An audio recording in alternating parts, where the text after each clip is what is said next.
Okay, so question ito ni Sir Jerwin Munton na gusto niyang paggawan ng video at another basic connection naman tayo. At gusto lang niyang malaman kung paano ba yung connection sa ganitong setup. So before anything else, papakita ko lang muna sa inyo kung ano yung mga gagamitin natin na gamit. Okay, so according kay Sir Jerwin Munton, ang meron lang niya is mixer, meron siyang equalizer at saka isang amplifier. Though yung mixer niya is 4 channel lang yun.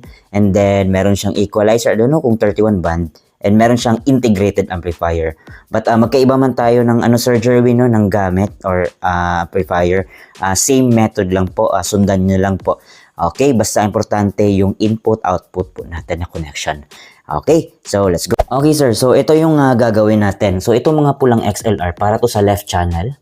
And then, itong namang mga yellow is sa right channel. So, paghihiwalayan natin, lahat ng mid-high speakers mo na connection is sa left channel. And then, lahat ng pang-subwoofer connection natin is sa right channel.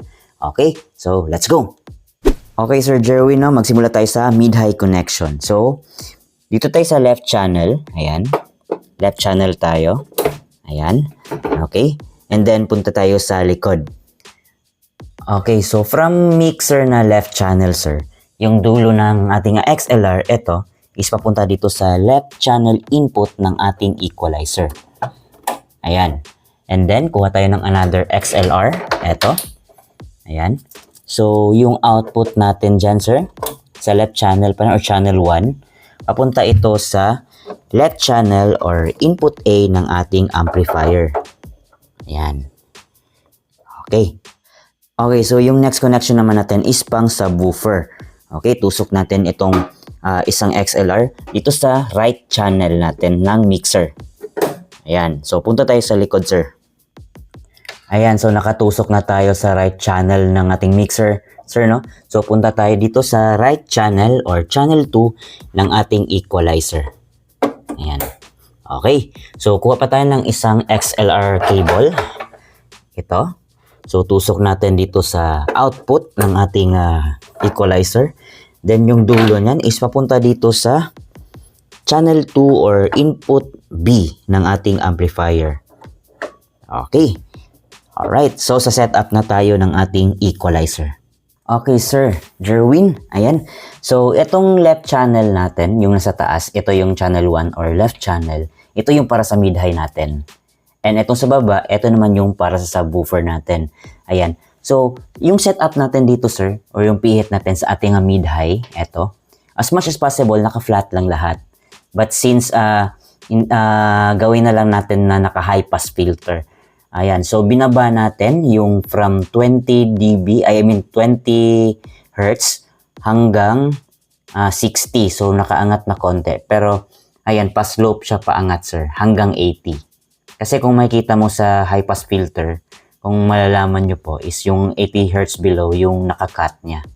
Kadalasan. So, gagayahin lang natin yung wave ng ating high pass filter. Ito yung para sa mid-high.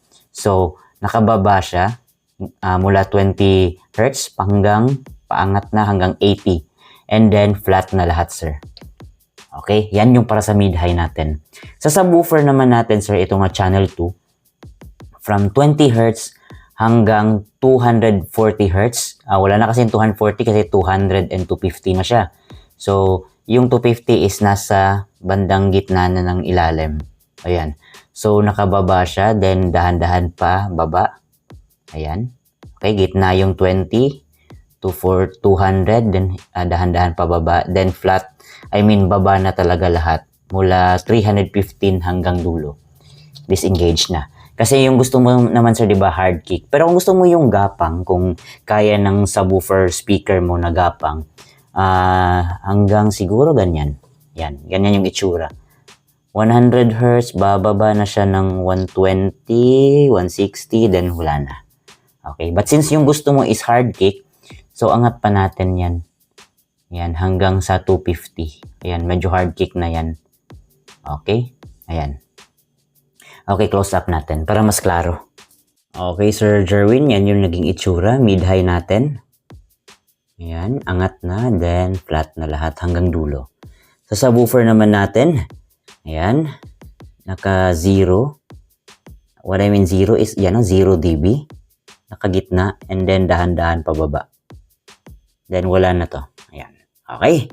Okay, so punta naman tayo dito sa input. Halimbawa, ito, microphone natin, channel 1 at channel 2. Nilagay ko yan, sinadya ko yan para ma-differentiate natin yung kaibahan.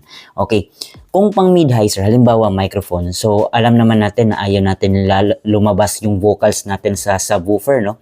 So tanging sa mga mid-high speakers lang natin palalabasin yung vocals natin.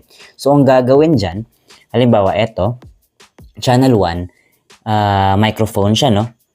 Pipihitin natin siya pa left. Okay, wag gitna. Kasi kung pipihitin mo siya ng ganyan, gitna yung panning natin, yung pan. Ayan, yung pan. Kung igigitna natin yan, lalabas din yung vocals mo sa subwoofer, which is ayaw natin yun, di ba? So, pagka microphone, left channel lang natin pihitin kasi nasa left channel yung ating mid-high. Ayan. Kung music naman, sir, halimbawa ito sa music natin, channel 2. Halimbawa lang, channel 2, kasi microphone yan. Pero halimbawa lang, yung sa channel 2 naman natin is music naman, music source, cellphone, laptop, o ano man. Lagay natin sa gitna para lalabas yung mid-high at saka subwoofer. And nasa sayo na yung timplada dito sa ating low, mid-high ng ating channel. Kung gusto mong medyo mas define yung bass, so angat natin yung low. And then kung gusto mo naman na medyo walang mid-high, ayan, yung gusto mong i-cut konti ng high, so cut mo din to ng high. Ayan. Basta importante is nakagitna yung panning sa music source natin, cellphone or laptop. Pero sa microphone, left channel lang. Okay, para sa mid-high lang talaga lalabas. Ayan, so testing natin, sir, yung ating experiment dito. Alright. Okay, so ito yung gagawin natin, sir, no? Bali, pakikinggan natin yung difference ng tunog sa ating speaker na naka-pan siya sa left at naka-pan siya sa right. Ayan. So, isang speaker lang yung ating gagamitin dyan. And then, i-observe nyo yung tunog.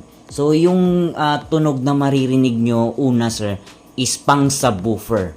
And then, yung pangalawang tunog is pang mid-high. Okay? Let's go!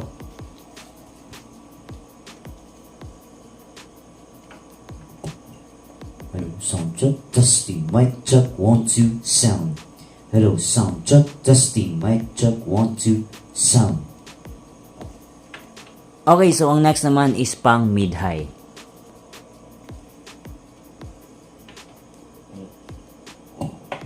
Hello, sound check, testing, mic check, 1, 2, sound.